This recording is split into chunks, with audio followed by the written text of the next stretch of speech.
Good afternoon. This is Wendy Musseline with Flagler County Extension and Putnam County, and we have harvested our variety trial from Hastings, and I have an expert. I mean, an expert sweet corn taster. I think she's the sweet corn guru. She knows what to do with sweet corn, and I've narrowed it down to my 4 favorite varieties, and she's going to give us a little taste test.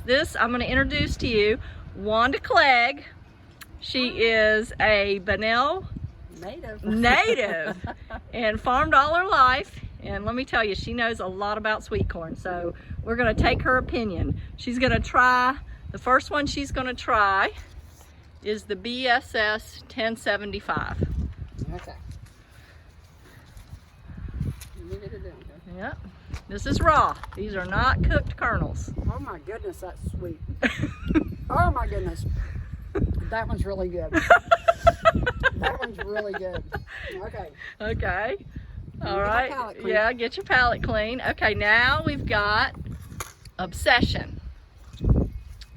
Oh my, that was really good. Of course, it just came out of the field, so it's all going to be very good. But if you can come up with anything that's better or worse or any comparison. This one's not as sweet, but it is more juicy. Okay. So this one would be excellent for cream corn. Okay. Okay, the next one is Everglades. Everglades.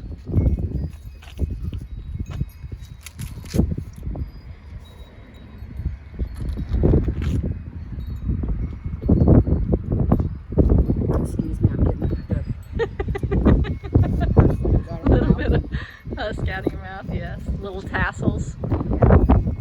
That's not as sweet. It's really juicy as well. Okay. Definitely, this one by far is the How about one. Texture? You know, is it tough? Is it? No, all of them are really very tender. Very tender. Okay. Well, we're coming to the last of the 4 that we've affection. Let's see if she has an affection for this one. Yeah.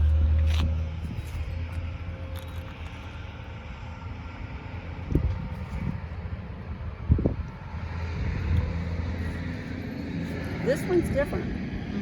Okay, how? I mean, it's still good. I can't. It's got a lot of juice to it. And it's just got a lot of flavor. It's not this real sweet flavor, but this one has a lot of flavor. And tender, huh? They all are. Okay. But this by far is my favorite. Okay. It's the sweetest one. BSS 1075. Yes, definitely. Wow. But they're all really good. Okay. But as far as creaming corn, I think you're going to get most of your milk out of this one. Okay. But that's definitely my favorite. Wanda, can you give us a description on maybe if we were interested in putting corn up in the freezer and what you just said, creaming corn and storing it? How would someone go about doing that? Well, and I can't remember the name for it, but I've got actually a metal one and a wooden one. It comes with an adjustable blade on it with a trough that you put the cob in, and when you go through like this, it cuts the kernels off. And like I said, if you just wanted to cut the tips off and then just keep doing like this, that's how you do your cream corn. You can do it whole, but when you do cream corn, when you get finished with it all, you have to blanch it for 3 minutes, wait for it to cool. Now you have to stir it the whole time or it will stick and burn to the bottom. And when it cools, you can put it in Ziplocs and put it right into the freezer. But the kicker is when you go to cook it, when you want to serve it, the best way to do it is put it in a crock pot.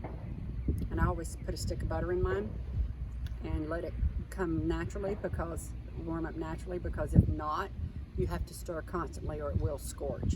Okay. So, but it's awesome. Wonderful. Just for clarification, we actually remove the kernels before you cook it. While it's raw, right now would be the time to remove those kernels with either a knife or this yes, instrument. You can use a knife. I just don't trust myself with it. Okay. And you can, like I said, you can do the same thing and do whole kernels, but you just still have to blanch it for 3 minutes.